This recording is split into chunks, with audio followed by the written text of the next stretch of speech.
One time again Akki Chaudhary in front of you. और आज मैं आपको पढ़ाने वाला हूं क्लास 8 बुक का नाम गणित मंजरी का चैप्टर नंबर 4 और पेज नंबर 94 पर आने वाले क्वेश्चन। तो 94 पर आने वाले क्वेश्चन वेरी वेरी इंपॉर्टेंट है बच्चे, आपको बहुत अच्छी तरह से समझना है। और थोड़ा सा कॉम्प्लिकेटेड हो सकता है, लेकिन आपको स्लो मोशन में बार बार समझना है, तब जाके आपको ये चीजें समझ में आएंगी जब आप बार बार चीजों को देखोगे, क्योंकि इसके अंदर काफी सारी नई चीजें मिलने वाली हैं आपको 8th क्लास में, जो अभी तक आपने देखी नहीं थी इससे पहले। तो यहां पर इसने कहा है नीचे दिए गए आयतों के अन्य सभी आंतरिक कोण ज्ञात कीजिए। अब देखो, अन्य सभी आंतरिक कोण होता क्या है, मतलब चतुर्भुज के अंदर के जो कोण होते हैं उसे हम आंतरिक कोण कहते हैं। अब आंतरिक कोण में देखो क्या है, एक दे रखा है, दूसरा, तीसरा, चौथा, पांचवा, छठा, 7, 8, 9, 10, 11, 12। तो टोटल 12 कोण है। इस 12 कोण में से सिर्फ हमें एक कोण पता है और हमें 11 कोण निकालने हैं। क्या ऐसा संभव है? जी हाँ, बिल्कुल संभव है। हम एक कोण की मदद से सभी कोणों को ज्ञात कर सकते हैं, अगर आपको कुछ फॉर्मूले याद है तो। ठीक है, इसमें भी कुछ ऐसा ही है, 2 क्वेश्चन है हमारे, तो इसमें एक कोण पता है, बाकी के 12 हमें निकालने हैं। 8, 9, 10, 11, बाकी के 11 निकालने, एक तो पता है हमें। ठीक है, तो इस 11 फॉर्मूलों को, इस 11 कोण को निकालने के लिए हमें कुछ छोटे छोटे गुण धर्म पढ़ने पड़ेंगे, कुछ प्रॉपर्टीज पढ़नी पड़ेंगी, जिसको हम फॉर्मूले भी कह सकते हैं। तो कुछ फॉर्मूले पढ़ने पड़ेंगे। ठीक है, अगर ये 5 फॉर्मूले आपको आ गए तो ये चैप्टर आपको बड़ी अच्छी तरह से समझ में आ जाएगा। पेपर में आने वाले कोई सा भी क्वेश्चन आ जाए, कहीं से भी पूछ ले, बुक से आए या बुक से बाहर से आए, आप इन 5 के बेस पर सभी क्वेश्चन कर पाओगे। ठीक है, तो सबसे पहले हम इन क्वेश्चनों को समझ लेते हैं। सबसे पहले देखो बच्चे, हमारे पास है एकांतर कोण। सबसे पहले हमारे पास है एकांतर कोण। अब एकांतर कोण को अंग्रेजी में कहते हैं अल्टरनेट एंगल। ठीक है, क्या कहते हैं? Alternate angle. दूसरा है हमारा शीर्षाभिमुख कोण। तीसरा है हमारा रेखिक युग्म लीनियर पेयर, इसको कहते हैं वर्टिकल अपोजिट एंगल। चौथा है हमारा तिर्यक रेखा की एक ही भुजा पर बने कोण, वेरी इंपॉर्टेंट, एक ही भुजा पर बने कोण, ट्रांसवर्सल एंगल भी कहते हैं इसे। और समान भुजा के सम्मुख कोण, angle opposite of equal side. तो ये 6 चीजें हमें, आई मीन 5 चीजें हमें पढ़नी है। अब देखो एकांतर कोण क्या होता है, बड़ा आसान है समझना एकांतर कोण को। जब भी आप किसी आकृति में जेड बन जाए, तो जेड बन रहा है, आपको सिर्फ जेड ढूंढना है। तो ये कोण और ये कोण जो अंदर के कोण है, ये एक्स है तो ये भी एक्स होगा, ये 30 है तो ये भी 30 होगा, ये 60 है तो ये भी 60 होगा। और आपको ध्यान रखना है यहाँ पे कि ये जेड ऐसा भी हो सकता है, जेड उल्टा भी हो सकता है, ये एन भी हो सकता है, ये उल्टा एन भी हो सकता है, और ये कुछ इस प्रकार का जेड हो सकता है। तो ये सभी के सभी हमारे एकांतर कोण के एग्जाम्पल है। किसके? एकांतर कोण। एकांतर कोण को शॉर्टकट में लिखते हैं ALT। ठीक है, ALT मतलब अल्टरनेट एंगल के एग्जाम्पल। ठीक है, अब तो ये एकांतर कोण, ये सभी कोण बराबर होंगे। अगर ये 30 तो ये अपने आप ही 30, अगर ये 60 तो ये अपने आप ही 60, ये 80 तो ये अपने आप ही 80, ये 60 तो ये भी 60, ये 100 तो ये भी 100। मतलब अगर एक कोण पता है तो उसका जो पेयर होगा दूसरा अल्टरनेट एंगल से, वो भी उसके जैसा ही होगा, उसके बराबर होगा। ठीक है, दूसरा कोण है हमारे पास, दूसरा कोण है हमारे पास शीर्षाभिमुख कोण। शीर्षाभिमुख कोण में क्या होता है भैया? एक्स बनता है। क्या बनता है? एक्स बनता है। ठीक है, तो भूलना नहीं है हमें, दूसरे कोण में क्या है? एक्स बन रहा है। तो ये कोण और ये कोण बराबर है, और यहाँ पर ये कोण और ये कोण बराबर है। अगर ये 1 है तो ये भी 1 है, ये 2 है तो ये भी 2 है। मतलब अगर ये जितना होगा उसके सामने वाला उतना ही होगा। तो वर्टिकली अपोजिट एंगल कहते हैं, शॉर्टकट में इसको लिखते हैं हम VOA। तो VOA लीनियर पेयर। अब लीनियर पेयर में हमें पता है कि कोई भी जो लाइन होती है वो हमेशा 180 डिग्री की होती है। अगर इस 180 डिग्री को बीच में से काट दिया जाए, जैसे इसने काट दिया, तो ये कोण और ये कोण, मतलब एंगल 1 प्लस एंगल 2, दोनों को जोड़ने पर 180 आएगा, जिसको बोलते हैं LP। हम शॉर्टकट में LP लिख सकते हैं, लीनियर पेयर। याद रखना ये 3 भी हो सकते हैं माय डियर। ठीक है, ये लीनियर पेयर जो है हमारे, अगर मान लो कोई लाइन है, उस लाइन पे ये 3 एंगल बन गए एक ही रेखा पर, तो मान लो ये A है, ये O है, ये B है, ये CD है, तो हम क्या लिखेंगे? AB एक रेखा है। ठीक है, ये लिखना बहुत जरूरी है। जब हम लिख देते हैं ए बी एक रेखा है, तो एंगल ये मान लो x है, ये y है, ये z है, जो वैल्यू होगी वो पुट कर सकते हैं हम। फिलहाल यहाँ पर x y z है, तो तीनों को जोड़ने पर भी LP ही बनेगा, मतलब 180 ही आएगा। ब्रैकेट में लिखना पड़ेगा LP। ठीक है, दो कोण हो, तीन कोण हो, चार कोण हो, अगर एक रेखा है तो उस पर जितने भी कोण होंगे वो सबके सब 180 डिग्री के ही होंगे। चौथा है हमारे पास तिर्यक रेखा की एक ही भुजा पर बने कोण। अब यहाँ पर एक याद रखनी है, अगर ये लाइन और ये लाइन समांतर है, ठीक है, जो कि अभी हमने जितने चतुर्भुज पढ़े सब में समांतर थी, आयत में भी ऊपर की लाइनें समांतर होती हैं, और समांतर चतुर्भुज में भी, वर्ग में भी, और सम चतुर्भुज में सबके तो समांतर तो होती हैं। अगर समांतर रेखा में कुछ इस तरह से बन जाए, बॉक्स बना दिया, बन गया चतुर्भुज, तो ये वाला कोण और ये वाला कोण, मतलब एंगल 1 प्लस में एंगल 2, ध्यान देना वो अलग है, ये अलग है, ये वाला कोण और ये वाला कोण, इन दोनों को जोड़ने पर भी 180 आता है। इसको बोलते हैं तिर्यक रेखा की एक ही भुजा पर बने कोण। ठीक है, अब एक ही भुजा पर बने कोण है, तो ये कुछ, अब मान लो कि हमारे पास कुछ ऐसी आकृति है, तो ये कोण और ये कोण भी जोड़ने पर 180 आना चाहिए। मतलब ये अगर x है, ये y है, तो x प्लस में y को जोड़ने पर 180 ही आएगा, और इन दोनों को जोड़ने पर भी 180 आएगा, इन दोनों को जोड़ने पर भी 180 आएगा, और इन दोनों को जोड़ने पर भी 180 आएगा। मतलब एक ही भुजा पर जब कोण बनेंगे तो दोनों को जोड़ने पर 180 आएगा, इस भुजा पर बनेगा तो ये 180 आएगा। ठीक है, तो तिर्यक रेखा की एक ही भुजा पर बने कोण हमेशा ही का जोड़ 180 डिग्री होता है। और ये वेरी इंपॉर्टेंट है भाई, समान भुजा के सम्मुख कोण। अगर किसी त्रिभुज में, याद रखना पांचवा, ये कोई भी दो भुजा बराबर है, कोई भी दो भुजा, ये दोनों भुजा बराबर है, तो इसके सामने का कोण C और इसके सामने का कोण B बराबर होंगे। ठीक है, अब बाकी इन पांचों के बारे में मैं अच्छी तरह से अभी जैसे हम क्वेश्चन करेंगे तो वहां पर बड़ी अच्छी तरह से समझाऊंगा किस प्रकार से इसको यूज करना है। फिलहाल आपके दिमाग में थोड़ा सा बस जाना चाहिए, थोड़ा सा समझ में आना चाहिए, बाकी सवाल के टाइम पर मैं अच्छी तरह से आपको समझा दूंगा। ठीक है, तो फर्स्ट क्वेश्चन देखो भाई। अब फर्स्ट क्वेश्चन में मेरे पास एक कोण, ये फर्स्ट क्वेश्चन है मेरा, फर्स्ट का फर्स्ट। ठीक है, फर्स्ट लिखा हुआ है यहाँ पे, तो जगह छोटी पड़ने वाली है क्योंकि हमें 11 कोण निकालने हैं। सबसे पहले तो हम यहाँ पर क्या करेंगे, अपनी मर्जी से नाम दे देंगे भाई।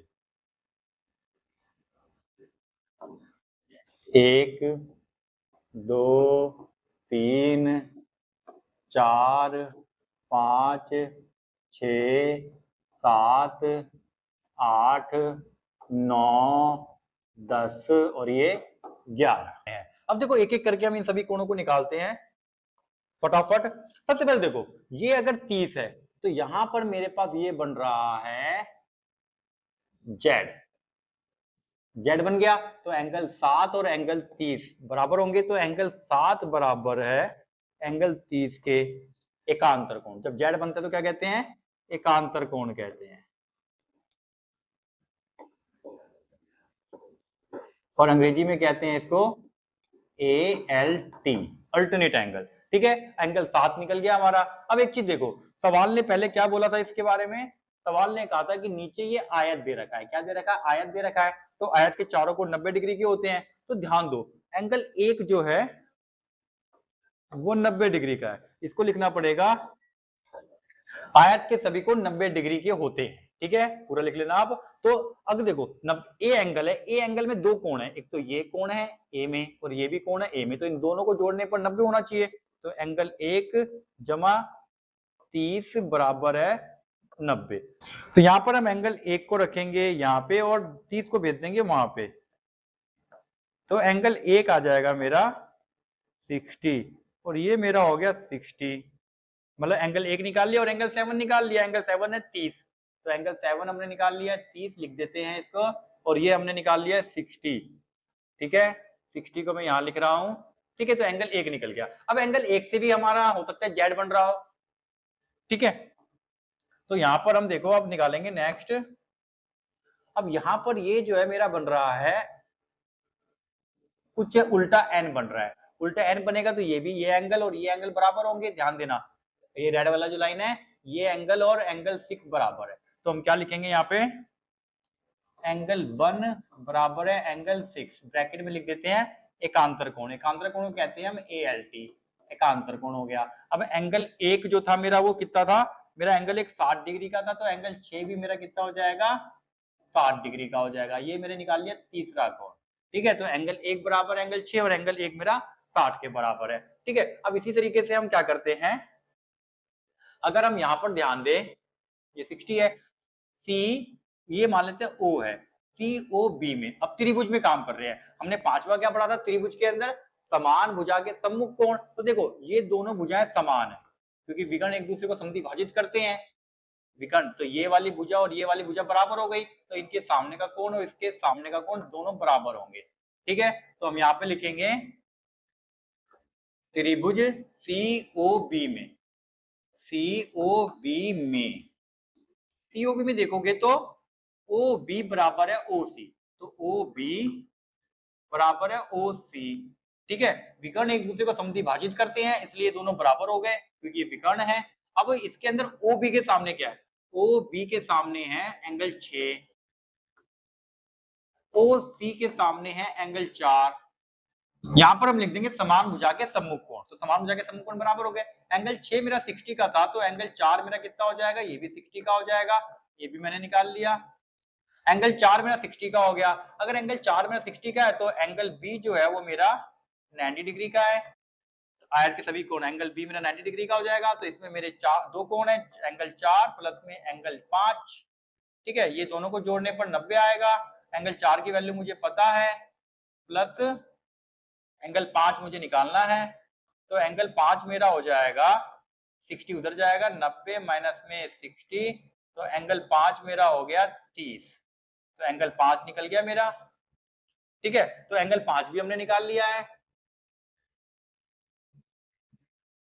ठीक है, अब हम करेंगे नेक्स्ट, अब हमें क्या निकालना है, हमने ये दोनों कोण निकाल लिए 4 5, ये मेरा कितना आ गया, ये मेरा आ गया है 60 और ये मेरा आ गया है 30।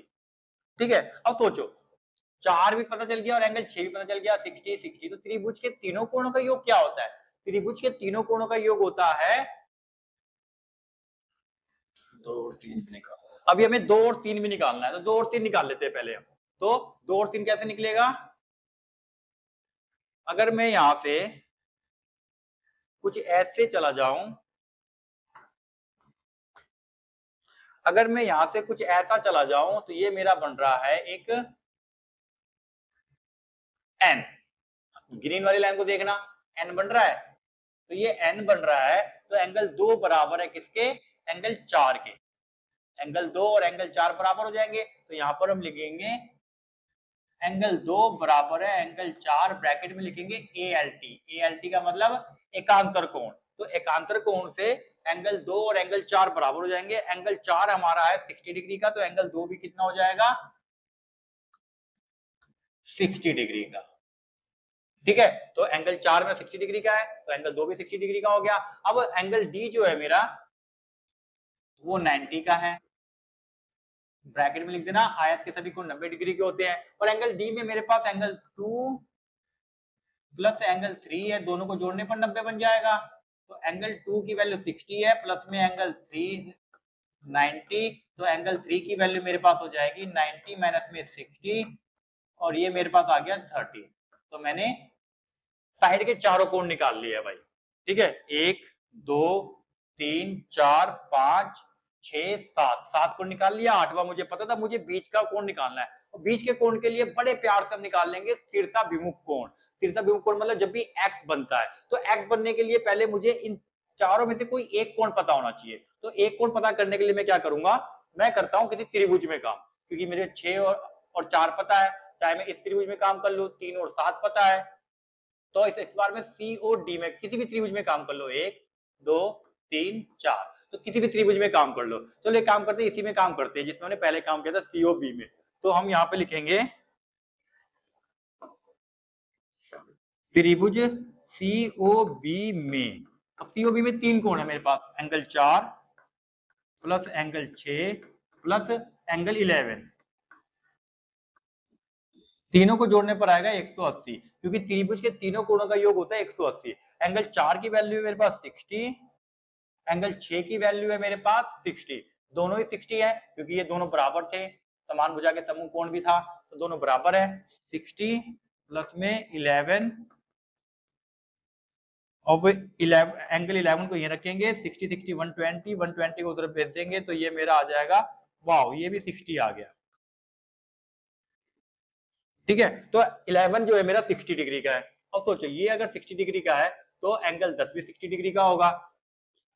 यहां पर हम लिख देंगे एंगल 11 बराबर है एंगल 10, ब्रैकेट में लिखेंगे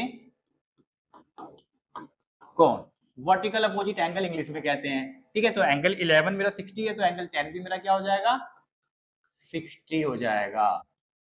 ठीक है, अब मुझे निकालना है 8 और 9। अब देखो 8 पे जाने के लिए क्या करेंगे।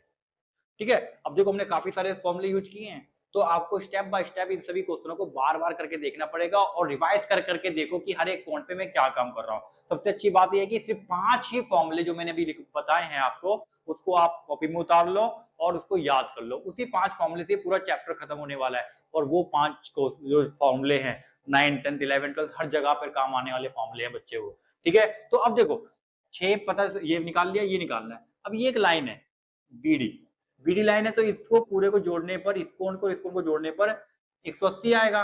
तो पहले लिखेंगे बीडी एक रेखा है। क्या लिखेंगे हम,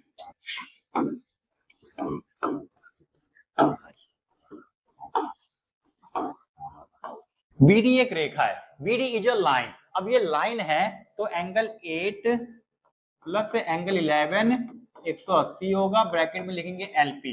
एलपी को कहते हैं रेखिक युग्म। क्या कहते हैं, रेखिक युग्म लिखेंगे। ठीक है, तो ये एलपी से ये दोनों कोणों को जोड़ने पर 180 आएगा, एंगल 8 और एंगल 11 को। एंगल 11 की वैल्यू तो मुझे पता है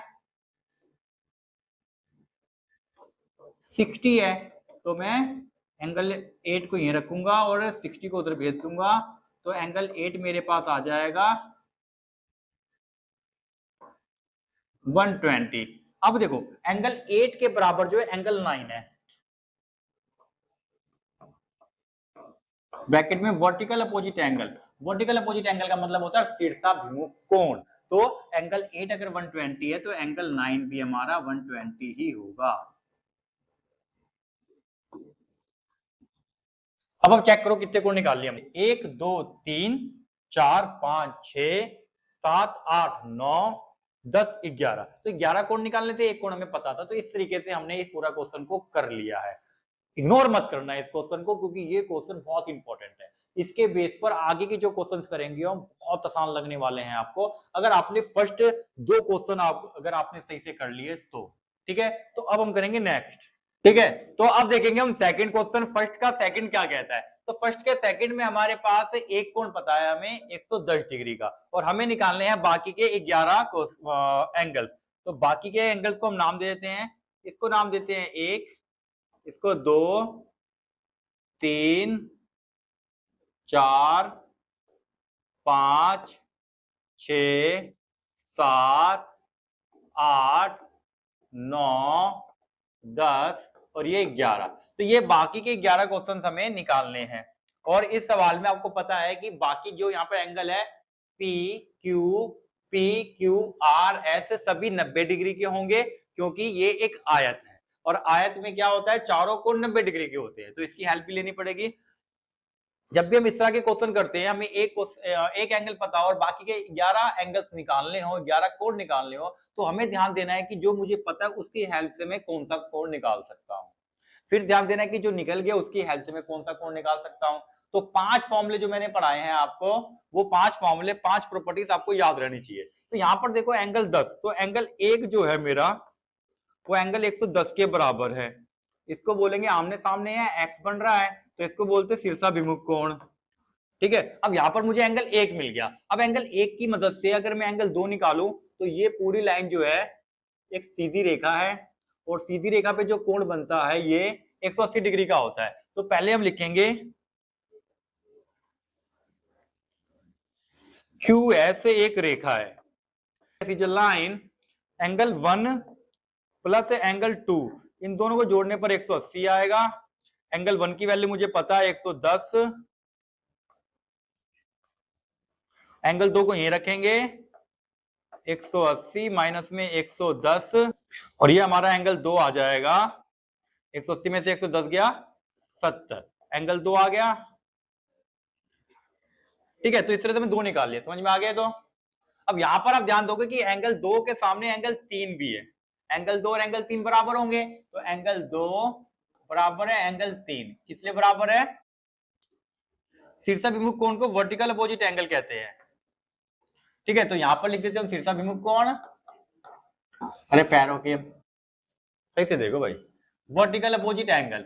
अब एंगल 2 अगर मेरा 70 डिग्री का है तो एंगल 3 भी मेरा 70 डिग्री का ही होगा।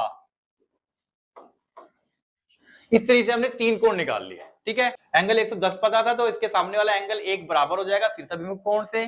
फिर एक एंगल की मदद से मैंने एंगल 2 निकाल लिया, ये 180 डिग्री का होता है रेखिक युग्म। यहां मुझे रेखिक युग्म भी लिखना है, शॉर्टकट में लिख सकते हैं हम एलपी।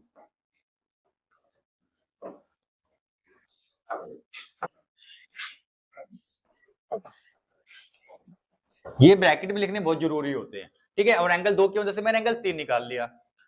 अब अपने सेंटर के चारों कोण हमें पता चल चुके हैं, अब हम निकालने हैं हमें साइड के कोण। तो साइड के कोण निकालने के लिए हम क्या करेंगे? अब देखो, किसी भी एक ट्रायंगल में काम करते हैं, मान लो कि ये ट्रायंगल मुझे पता है Q O R, Q R में काम करते हैं। यहां पर आपको एक बात याद रखनी है कि एंगल 9 और एंगल 5 बराबर है। क्यों बराबर है? देखो, त्रिभुज क्यू ओ आर में, त्रिभुज क्यू ओ आर में मुझको पता है कि ओ क्यू और ओ एस बराबर है, क्योंकि विकर्ण एक दूसरे को समद्विभाजित करते हैं, और आयत में जो समद्विभाजित कोण होते हैं चारों के चारों विकर्ण बराबर होते हैं जब समद्विभाजित करने के बाद। ठीक है, तो क्यू ओ आर में हमें पता है कि ओ क्यू बराबर है ओ आर। ओ आर मैंने क्या बताया था? समान भुजा। इसके सामने वाला जो कोण है एंगल 5 और इसके सामने वाला कोण है एंगल 9, ये भी बराबर होंगे। तो यहां पर हम लिख देंगे समान भुजा के, और इंग्लिश में कहते हैं opposite angle of equal side. क्या कहते हैं? Opposite angle of equal side. तो एंगल 5 और एंगल 9 तो बराबर हो गए। अब लेकिन हमें अभी भी अपना आंसर ना तो 5 पता चला ना 9 पता चला। तो अब हम क्या करेंगे? अब हम करेंगे कि त्रिभुज के तीनों कोणों का योग क्या होगा? एंगल 5 जमा एंगल 9, और तीसरा कोण है हमारे 110। तीनों को जोड़ने पर मेरा क्या आएगा? 180 आएगा, क्योंकि त्रिभुज के तीनों कोणों का योग 180 डिग्री होता है। अब यहां पर ध्यान दो, एंगल 5 और एंगल 9 बराबर है, तो मैं एंगल 5 को लिखता हूं एंगल 5, और एंगल 9 की जगह पे एंगल 5 लिख देता हूं, क्योंकि दोनों बराबर है। मुझे इन दोनों को एक जैसा बनाना है, या तो आप इसको दोनों को 9 बना दो एंगल 9, या फिर आप दोनों को एंगल 5 बना दो। तो एंगल 9 को हटा के मैंने इसकी जगह पे रख दिया एंगल 5, 110 को उधर भेज दूंगा, तो एंगल 5, 2 एंगल 5 हो जाएंगे, 1 और 2, 2 एंगल 5 हो गए, इक्वल टू आ जाएगा 70। तो एंगल 5 की वैल्यू आ गई मेरे पास 70 बटे में 2, काट देंगे 35। तो एंगल 5 मेरे पास आ गया 35 डिग्री। ठीक है, एंगल 5 अगर 35 डिग्री है तो एंगल 9 भी दोनों बराबर होंगे, तो एंगल 9 भी मेरा हो जाएगा 35 डिग्री। तो ये भी मैंने निकाल लिया, तो एंगल 9 भी निकल गया। अब मेरे पास एंगल 5 पता है और एंगल 9 पता है। ठीक है, तो अब इनकी मदद से मुझे बाकी के कोण निकालने हैं।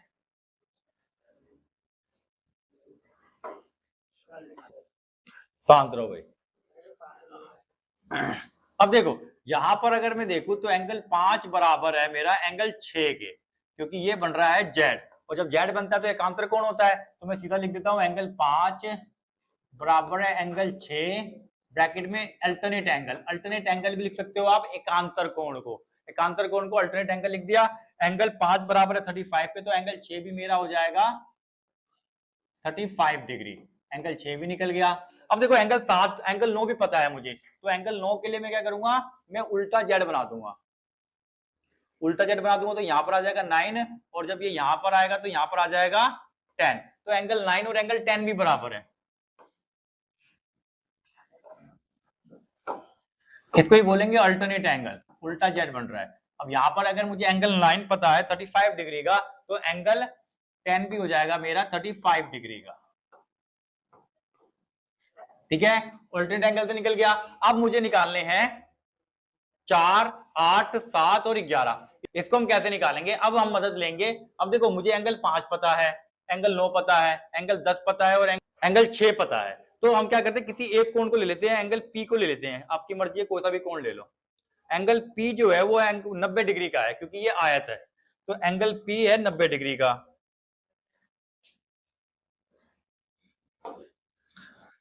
एंगल पी मेरा जो है वो 90 डिग्री का है। तो एंगल पी जो है वो मेरा 90 डिग्री का है। क्यों 90 डिग्री का है? क्योंकि आयत के चारों कोण 90 डिग्री के होते हैं, तो एंगल पी को मैंने अकेला ले लिया 90 डिग्री का। एंगल पी में मेरे पास दो कोण है, एंगल 6 और एंगल 7, तो एंगल 6 और एंगल 7 को जोड़ने पर 90 आएगा। यहाँ पर मुझे एंगल 6 की वैल्यू पता है 35, तो मैं इसकी मदद से एंगल 7 निकाल लूंगा। तो एंगल 7 मेरा आ जाएगा 90 माइनस में 35, 90 में से 35 जो है कितना बचेगा 55, तो एंगल 7 आ गया मेरा 55। अब देखो एंगल 7 की मदद से हम क्या कर सकते हैं, यहां पर मेरे पास एक उल्टा एन बन रहा है, उल्टा एन भी अल्टरनेट एंगल होता है, तो एंगल 7 और एंगल 4 बराबर हो जाएगा। तो एंगल 7 बराबर है एंगल 4, इसको बोलेंगे ALT, ALT मतलब एकांतर कोण। तो एंगल 4 भी मेरा हो गया 55 डिग्री का। ठीक है, अब मैं क्या करता हूं, अब मुझे 5 का पता चल गया, 4 पता चल गया। अब मुझे पता करना है एंगल 11 और एंगल 8। तो यहां पर अगर मैं 90 डिग्री का मान लूं, एंगल एस जो मेरा 90 डिग्री का है, तो इसकी मदद से मैं बाकी के दोनों भी निकाल लूंगा। तो एंगल एस जो है मेरा वो 90 डिग्री का है। आयत में चारों कोण 90 डिग्री के होते हैं। ठीक है, तो एंगल एस में मेरे पास एंगल 10 है प्लस एंगल 11 है जो कि 90 डिग्री का होगा, और मेरे पास एंगल 10 की वैल्यू पता है 35।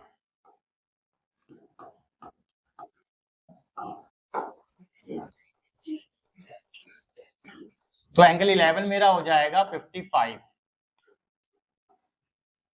अब एंगल 11 मुझे पता चल चुका है, तो एंगल 11 भी किसी ना किसी कोण के बराबर होगा, तो ये है 8 के बराबर, ये बन रहा है मेरा n, और ये भी है मेरा एकांतर कोण। तो एंगल 8 इक्वल टू एंगल 11, तो एंगल 8 और एंगल 11 मेरा बराबर है ALT से, एकांतर कोण।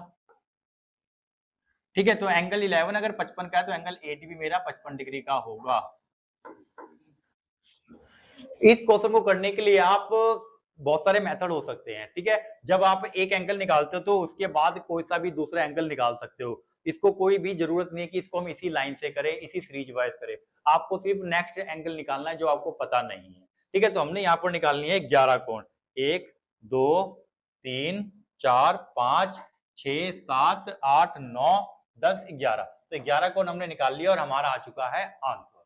ठीक है, अब हम करेंगे नेक्स्ट क्वेश्चन। तो सेकंड क्वेश्चन में क्या कहता है, ये एक ऐसा चतुर्भुज बनाइए जिसकी प्रत्येक विकर्ण की लंबाई, एक ऐसा चतुर्भुज बनाइए जिसमें प्रत्येक विकर्ण की लंबाई 8 सेंटीमीटर हो।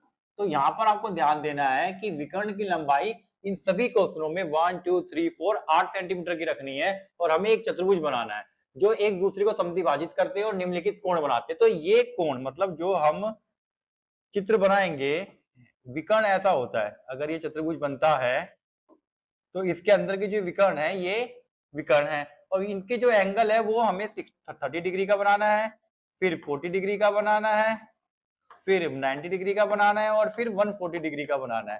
ठीक है, तो इसको किस प्रकार से बनाएंगे आइए देखते हैं हम वन बाय वन। तो सबसे पहला क्वेश्चन हमारा आता है 30 डिग्री का कोण बनाना है, और सवाल ने हमको पहले ही कह दिया है कि विकर्ण की लंबाई हमें 8 सेंटीमीटर की रखनी है। तो क्या करना है, हमें विकर्ण की लंबाई 8 सेंटीमीटर की रखनी है। तो विकर्ण को कैसे बनाएंगे, तो उससे पहले आपको याद रखना है कि हमें ये सब मैंने प्रॉपर्टीज लिख दी है, गुणधर्म, तो इसके हिसाब से हमें बनाना है, और इसको साथ साथ लिखते भी चलना है। आपको ये भी लिखना है और इसका चित्र भी बनाना है। कैसे बनाना है मैं बिल्कुल ही आसान तरीका बताऊंगा, एक बार में समझ में आ जाएगा, और सेकंड टाइम में आपको कभी भी दिक्कत आनी ही नहीं है, मतलब दूसरी बार देखने की जरूरत ही नहीं पड़ेगी अगर आपने ये तरीका सीख लिया तो।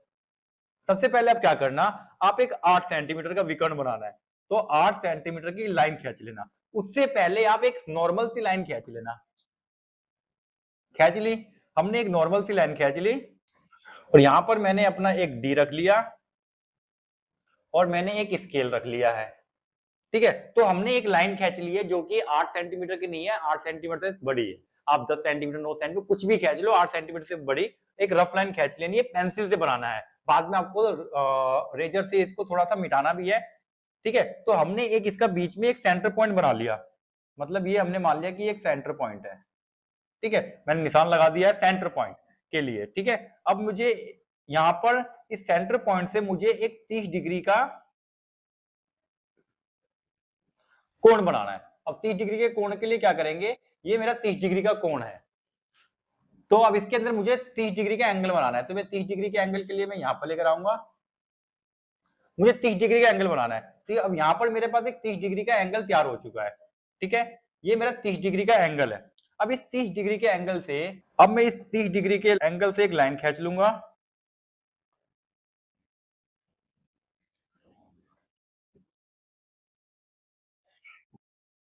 ठीक है, अब उसने कहा था कि विकर्ण की लंबाई 8 सेंटीमीटर की होनी चाहिए, तो इस दोनों लाइनों को मैं क्या करूंगा, 4 सेंटीमीटर पे मैं क्या करूंगा, इसको बीच का एक मिड पॉइंट मान लूंगा। मतलब ए बी मैंने 8 सेंटीमीटर का बना लिया, ए और ये बी। ठीक है, उसके बाद ए बी का मध्य बिंदु एम ले लिया, ये मेरा मध्य बिंदु है। ठीक है, उसके बाद ए एम और एम बी 4 सेंटीमीटर का, मतलब इस तरफ जो है वो 4 सेंटीमीटर का, इधर का 4 सेंटीमीटर का मुझे लेना है। तो उसके लिए मैं क्या करूंगा, मैं 4 सेंटीमीटर के सेंटर पे रख दूंगा बिल्कुल ही स्केल को। अब ये जो मेरी लाइन है कुछ यहां तक,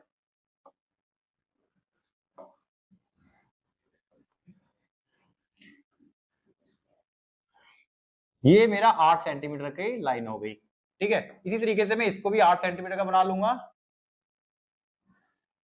सेंटर पे रखना है।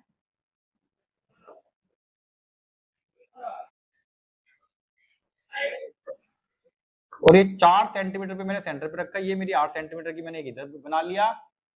ठीक है, 4-4 सेंटीमीटर की मैंने दोनों तरफ की लाइनें को मैच कर दी है। अब इधर की लाइनें जो एक्स्ट्रा है वो आप रबड़ से मिटा भी सकते हो। अब मुझे क्या करना है, मुझे अब इन सभी को मिला देना है।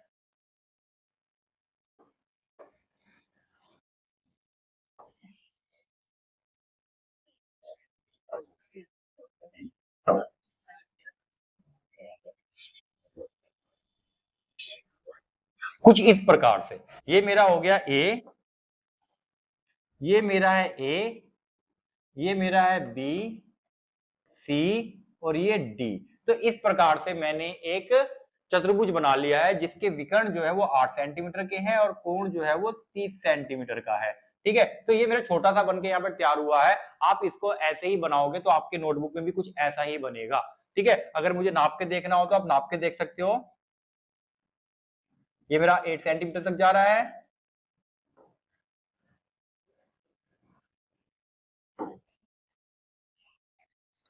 और ये वाली लाइन जो है मेरी विकर्ण, विकर्ण मेरी दोनों 8 सेंटीमीटर की है। अब विकर्ण हमें सिर्फ यहाँ पे विकर्ण को शो करना है 8 सेंटीमीटर की, बाकी जो ए डी बी सी और ए बी और ए सी बी डी है इनकी हमें कोई जरूरत नहीं है कितने सेंटीमीटर की, हमें सिर्फ डायगोनल जो अंदर की लाइन है उसको 8 सेंटीमीटर की बनानी है, जो कि ये 4 सेंटीमीटर का हो गया, ये भी 4 सेंटीमीटर का हो गया, ये भी और ये भी।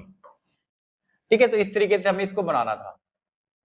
ठीक है, तो हमारा पहला बन चुका है। और इस रेखा पर एम हमने दोनों तरफ और सी डी ऐसे लीजिए कि एम सी और एम डी बराबर हो, तो हमने यहाँ पर एम सी और एम डी को बराबर किया है 4 सेंटीमीटर 4 सेंटीमीटर का, बीच का मध्य बिंदु 4 पर हमने रखे और A D D B B C तथा सी ए को मिलाया, फिर हमने A B B C C D सबको मिला दिया। तो इस तरीके से ए डी बी सी मेरा एक चतुर्भुज बन गया। अब ए बी सी डी एक चतुर्भुज है। ठीक है, तो ये हमारा फर्स्ट क्वेश्चन समाप्त हो गया है। अब हम करेंगे सेकंड क्वेश्चन। सेकंड क्वेश्चन में भी सेम हमें वैसा ही बनाना है, लेकिन हमें एंगल रखना है 40 डिग्री का। तो सबसे पहले मैं एक लाइन खींच लूंगा, फिर से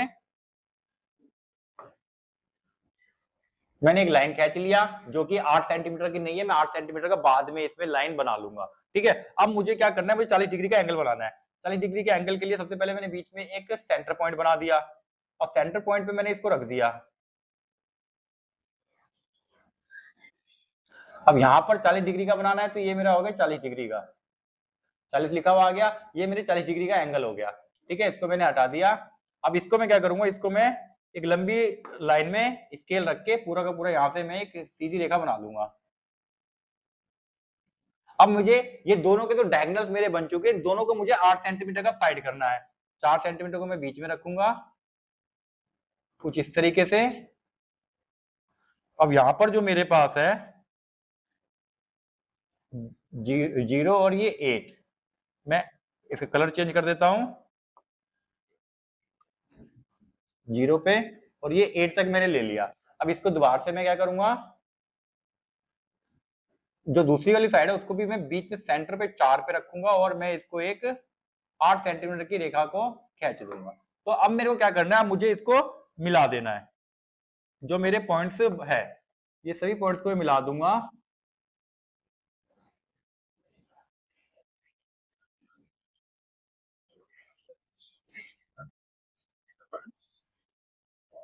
तो ये मेरा बन गया ABCD।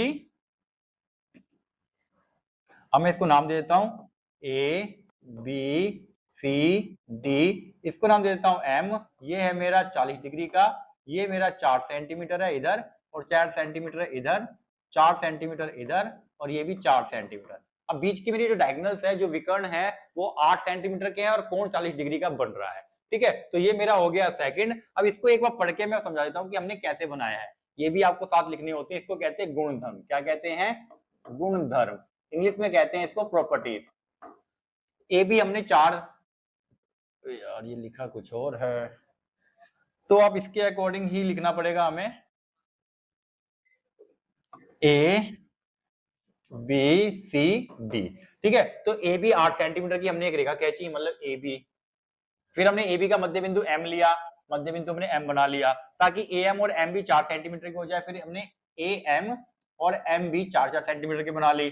फिर M पर MB के साथ 40 डिग्री का कोण बनाया। हमने यहाँ पर एक 40 डिग्री का कोण बना लिया, इसको मध्य बिंदु मान के। फिर इस रेखा पर M को दोनों ओर CD ऐसे लीजिए कि MC और MD 4 सेंटीमीटर की हो जाए। फिर हमने MC और MD को 4-4 सेंटीमीटर का ले लिया, जो कि 8 सेंटीमीटर दिखाता है। इस तरीके से हमने सभी लाइनों को मिला दिया और हमारा एक ABCD चतुर्भुज तैयार है। ठीक है, अब हमें करना है थर्ड क्वेश्चन। थर्ड क्वेश्चन के लिए हमें क्या करना है, हमें 90 डिग्री का बनाना है। ठीक है, तो 90 डिग्री के लिए हम क्या करेंगे, सबसे पहले हम एक लाइन खींच लेंगे दोबारा से।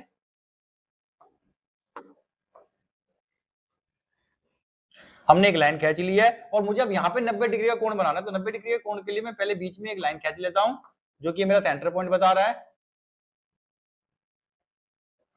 90 डिग्री के लिए मैं इसको बिल्कुल सेंटर में लेकर आऊंगा और ये बीच में मेरा 90 डिग्री दिखा रहा है, और ये मेरा बन गया 90 डिग्री का एंगल। अब मैं इसको बिल्कुल ही सीधी लाइन में नीचे तक खींच दूंगा,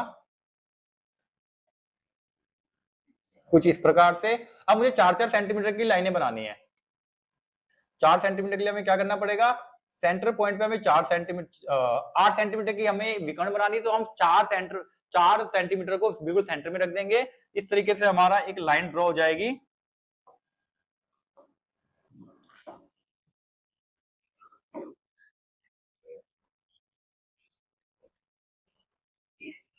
ये मेरी 8 सेंटीमीटर की लाइन हो गई। अब मैं दूसरे लाइन को भी बना लूंगा 8 सेंटीमीटर की, बीच में रखेंगे 4 को।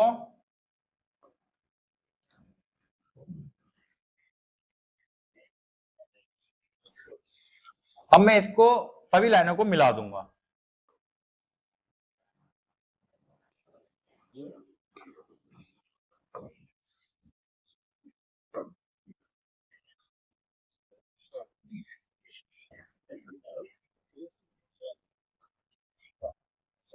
ठीक है, तो इस तरीके से मेरा ये हो चुका है रेडी।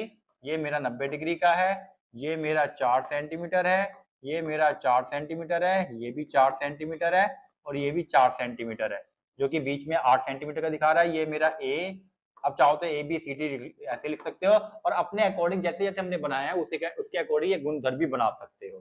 ठीक है, तो ये मेरा हो चुका है थर्ड क्वेश्चन। और अब मैं करूंगा फोर्थ क्वेश्चन। फोर्थ में मुझे 140 डिग्री का बनाना है और विकर्ण मेरे फिर से 8 सेंटीमीटर के ही होंगे।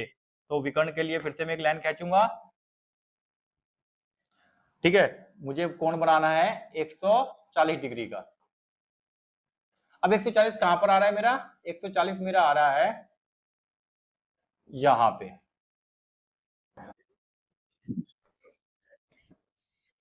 अब हम क्या करेंगे, इस लाइन को लंबा कर देंगे।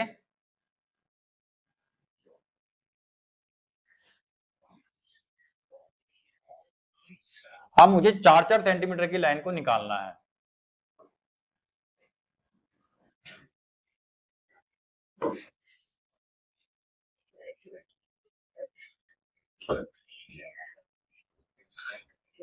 तो ये मेरा हो गया 4 सेंटीमीटर का एक इधर और 4 सेंटीमीटर इधर।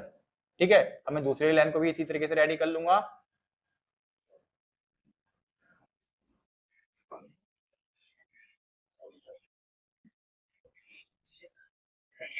चार सेंटीमीटर मैंने बीच में रखा, ये मेरा हो गया 0 से 4 तक। अब इन सभी लाइनों को मैं मिला दूंगा।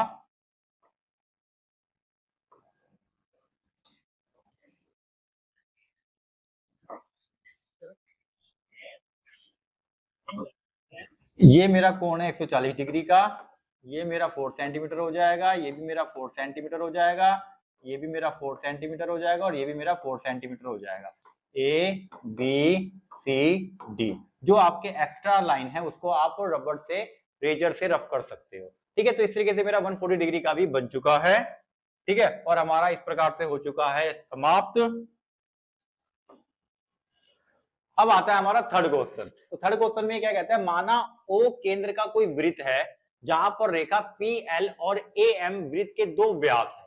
ठीक है, तो ओ केंद्र का कोई वृत्त है जहां पर पी एल और ए एम वृत्त के दो व्यास है, यह एक दूसरे पर लंबवत है। तो लंबवत का मतलब क्या होता है आपको पता होना चाहिए।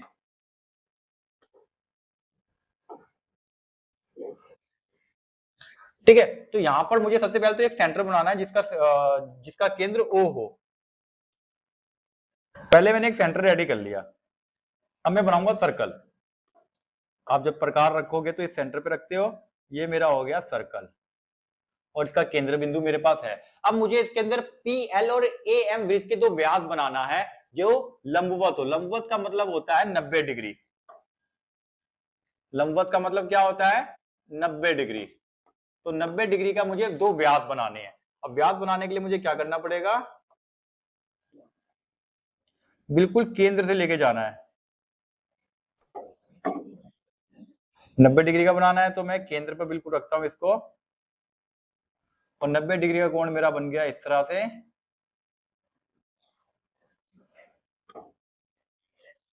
अब मैं बिल्कुल सीधी लाइन खींच लूंगा।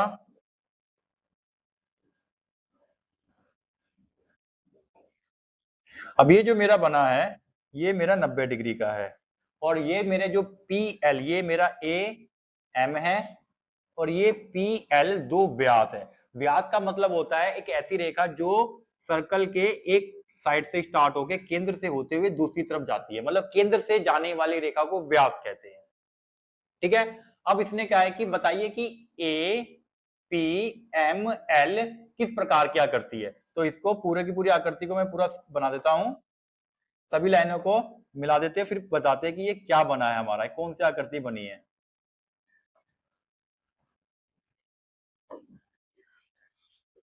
जब हम इसको इस प्रकार से बनाते हैं तो अब ये पूछ रहा है कि जो हमारा ए पी एम एल किस प्रकार की आकृति है।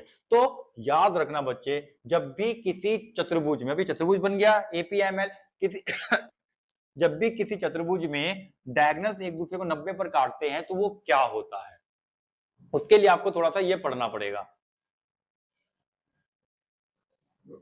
ठीक है, तो यहां पर क्या है कि वर्ग और समचतुर्भुज है हमारे पास। ठीक है, तो वर्ग और समचतुर्भुज में सभी कोण 90 डिग्री के होते हैं, विकर्ण बराबर होते हैं, विकर्ण एक दूसरे को 90 डिग्री पर काटते हैं। जब विकर्ण एक दूसरे को 90 डिग्री पर काटते हैं तो उसे हम वर्ग कहते हैं। होता है, क्या बोला मैंने, 90 डिग्री पर काटने वाला जो चतुर्भुज होता है वो वर्ग होता है, कि ये हमारा एक वर्ग है। ठीक है, एपीएमएल एक वर्ग है। अब हम करेंगे फोर्थ क्वेश्चन। तो हमने देखा कि कागज को मोड़कर 90 डिग्री का कोण बनाया जा सकता है। देखो, कागज को जब हम मोड़ते हैं तो वो 90 डिग्री का कोण बन जाता है। जैसे कि ये कागज है,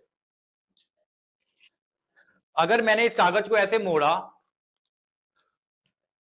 और जब मैं इसको खोलता हूं तो इसके जो कट होंगे, जहां जहां पे मतलब मोड़ का निशान होगा, जब मैं इसको खोलूंगा तो ये जो यहाँ पर निशान आया है, सीधी लाइन जो आई है, ये एक दूसरे को सेंटर में देखोगे तो 90 डिग्री पे ही काटेगा। ठीक है, कागज को मोड़ने पर जो सेंटर बनेगा वो चारों के चारों बॉक्स जो होंगे 90 डिग्री पर एक दूसरे को काट रहे होंगे। तो कागज से तो 90 डिग्री का कोण बनाना बड़ा आसान है, सीधी सीधा आपको कागज को मोड़ना है, सेंटर पे जो होंगे चार बॉक्स बनेंगे, मतलब अगर ये कागज है तो उस पे जो चार बॉक्स बनते हैं ऐसे, तो ये हमेशा 90 डिग्री का ही बनता है। तो कागज से 90 डिग्री का कोण बनाना बड़ा आसान होता है। लेकिन ये सवाल कह रहा है हम मान लेते हैं कि हमारे पास कागज नहीं है, चलो ठीक है भाई हमारे पास कागज नहीं है, परंतु समान लंबाई की दो छड़ियां और एक धागा हमें 90 डिग्री का कोण किस प्रकार बनाएंगे। तो हमारे पास दो छड़ियां हैं, अब छड़िया का मतलब होता है स्टिक, हमारे पास दो स्टिक है और एक धागा है। अब इन दोनों की मदद से मुझे क्या करना है, मुझे 90 डिग्री का कोण बनाना है। तो ध्यान देना भाई कैसे बनाएंगे 90 डिग्री का कोण, दो छड़ी से और एक धागे से। सबसे पहले तो आप क्या करोगे, सबसे पहले हम बनाएंगे एक डॉट और एक छड़ी को, दोनों छड़ी को हम धागे से बांध लेंगे और एक छड़ी को रखेंगे यहां पे, सीधी लाइन बना लेंगे एक। ध्यान दे लो भाई कैसे बनाना है, एक सीधी रेखा बना ली मैंने और एक मैंने सेंटर पॉइंट बना लिया। अब देखो, अब मान लो कि हमने क्या किया, हमने दो छड़ियां ले ली, एक छड़ी दो छड़ी, वो धागे की मदद से हम क्या करेंगे, यहां पर हम एक धागा इधर बांध देंगे और एक धागा इधर बांध देंगे, ठीक है, बांध दिया। और जब मैं उस एक छड़ी को यहां पे रख के दूसरी छड़ी को यूं घुमाऊंगा तो एक आर्क बनेगा। तो मैंने घुमाया, दूसरी एक छड़ी को मैंने यहीं पर रखा, ये छड़ी हमने फिक्स कर दी यहाँ पे, दूसरी छड़ी को मैंने धागा बांध के मैंने जब ऐसे में घुमाऊंगा तो एक आर्क बनेगा, ठीक है, इसको कहते हैं आर्क बनाना। अब आर्क बनाने के बाद मुझे क्या करना है, ठीक है, तो आर्क बनाने के बाद एक छड़ी को मैं यहां रखूंगा और दूसरी छड़ी से मैं यहां पर आर्क बनाऊंगा, फिर मैं छड़ी को यहां रखूंगा, फिर मैं यहां पर आर्क बनाऊंगा। तो इस तरीके से एक छड़ी को यहां रखा, मैंने पूरा का आर्क बनाया, फिर मैंने एक छड़ी को यहां रखा और धागे से मैंने यहां पर एक आर्क बनाया जो कि एक निशान बना देगा छड़ी से, फिर मैं यहां पर आर्क रखूंगा और यहां पे रख के मैं यहां पर एक आर्क बनाऊंगा। जब ये दो आर्क आ जाएंगे तो मैं प्रकार को फिर से खोलूंगा और यहां पर रख के मैं एक आर्क इधर लगाऊंगा और एक आर्क में इधर लगाऊंगा, ठीक है। और जब मैं, याद रखना, यहाँ पर छड़ी को रख के यहाँ पर आर्क लगाना है, यहाँ छड़ी रख के यहाँ पर आर्क लगाना है, और जब मैं सीधी लाइन बनाऊंगा इस वाले सेंटर से इस कट को मिलाऊंगा तो वो ऑटोमेटिकली 90 डिग्री का बनेगा, ठीक है, तो वो 90 डिग्री का ही बनेगा। तो इस तरीके से हम दो छड़ी और एक धागे से एक 90 डिग्री का कोण बना सकते हैं। तो यहां पर ज्यादा अच्छी तरह नहीं समझा पाए, लेकिन याद रखना कि छड़ी को यहां रखनी है, एक आर्क यहां लगाना है, फिर छड़ी को यहां रखनी है, दूसरा आर्क यहां लगाना है, फिर इन दोनों के बीच में एक आर्क लगाना है, यहां पे रख के यहां आर्क लगाएंगे, यहां पे रख के यहां आर्क लगाएंगे, जो कट मारेगा उस कट के साथ जब आप सेंटर को मिलाएंगे तो वो हमेशा 90 डिग्री का ही कोण बनेगा, ठीक है। अब हम करेंगे फिफ्थ क्वेश्चन। हमने देखा कि आयत का एक गुण यहां भी होता है कि उसकी सममित भुजाएं समांतर होती हैं, और क्या इसे आयत की परिभाषा के रूप में व्यक्त किया जा सकता है। अब देखो, आयत जो होता है उसके एक गुण होता है कि उसकी सम्मुख भुजाएं समांतर होती है, ठीक है। तो मैंने क्या बताया था कि अगर मेरे पास समांतर चतुर्भुज है, अगर मेरे पास आयत है, अगर मेरे पास वर्ग है, अगर मेरे पास समचतुर्भुज है, तो इन सभी के अंदर जो ये वाली भुजा और ये वाली भुजा होती है और ये वाली भुजा होती है, समांतर होती है। मतलब ये समांतर है और ये भी समांतर है, ये समांतर इसके है, ये समांतर इसके है, ये समांतर इसके है, ये समांतर इसके है, ये समांतर इसके है, ये समांतर इसके है। समांतर का मतलब क्या होता है, जो आपस में कभी नहीं मिलती, ठीक है। तो हमने पढ़ा था कि आयत का भी गुण होता है कि सम्मुख भुजा समांतर होती है, ठीक है, चारों की सम्मुख भुजा समांतर होती है और आयत की भी होती है। अब क्या कहता है, क्या इसे आयत की परिभाषा के रूप में व्यक्त किया जा सकता है। तो क्या हम बोल सकते हैं जिसकी भी भुजा समांतर होती है वो एक आयत होता है, बोल सकते हैं जिसकी भी समांतर भुजा होती है क्या वो आयत होता है, क्या ऐसा बोला जा सकता है। तो दूसरे शब्दों में प्रत्येक चतुर्भुज जिसकी सम्मुख भुजा समांतर और समान हो, क्या वो आयत होती है। अब देखो, इसकी समांतर भी है सभी भुजाएं, ये भी समांतर है, और आमने सामने की भुजा बराबर है, इसमें भी आमने सामने की भुजा बराबर है, इसमें भी आमने सामने की भुजा बराबर है, इसमें भी आमने सामने की भुजा बराबर है, इसमें भी। तो क्या ये सबके सब आयत हैं? नहीं। आयत के लिए जो प्रॉपर्टी होती है, मैं 3 प्रॉपर्टी लिखता हूं आयत की। सम्मुख भुजा बराबर, और दूसरा क्या होता है, सम्मुख भुजा समांतर, तीसरा होता है सभी कोण 90 डिग्री के। अब यहां पर ध्यान दो, सवाल ने कहा कि भुजाएं समांतर होती है, ठीक है जी, समांतर है भुजा, मान लिया, क्या इसे, और इसने कहा कि प्रत्येक चतुर्भुज सम्मुख भुजा समांतर और समांतर भी है, समान भी है, मतलब समांतर भी है और समान भी है। इसने 2 कंडीशन तो बता दी सवाल में, तो क्या ये आयत है? नहीं, क्योंकि तीसरी कंडीशन सभी को 90 डिग्री के होने चाहिए। अगर तीसरे कोण सभी कोण 90 डिग्री के नहीं है तो वो आयत नहीं बन सकता। आयत बनने के लिए 90 डिग्री का कोण होना बहुत जरूरी है। सवाल ने हमें ये नहीं बताया कि सभी कोण 90 डिग्री के है कि नहीं है, तो हम क्या लिख देंगे, नहीं। नहीं या आयत नहीं हो सकता क्योंकि सभी कोण 90 डिग्री के होने चाहिए। तो सवाल ने ऐसा नहीं कहा है कि 90 डिग्री का कोण, इसलिए यह आयत नहीं हो सकता। आयत बनने के लिए समांतर भुजाएं होनी चाहिए और समान भुजाएं भी होनी चाहिए, मतलब इक्वल भुजाएं होनी चाहिए और सभी को 90 डिग्री के होने चाहिए। ठीक है, तो इस तरीके से हमारा ये क्वेश्चन होता है समाप्त। हम कर रहे थे पेज नंबर 94 के क्वेश्चन। पेज नंबर 94 पर आने वाले 5 क्वेश्चन थे जो पांचों के पांचों हमने सॉल्व कर लिए हैं। Thank you.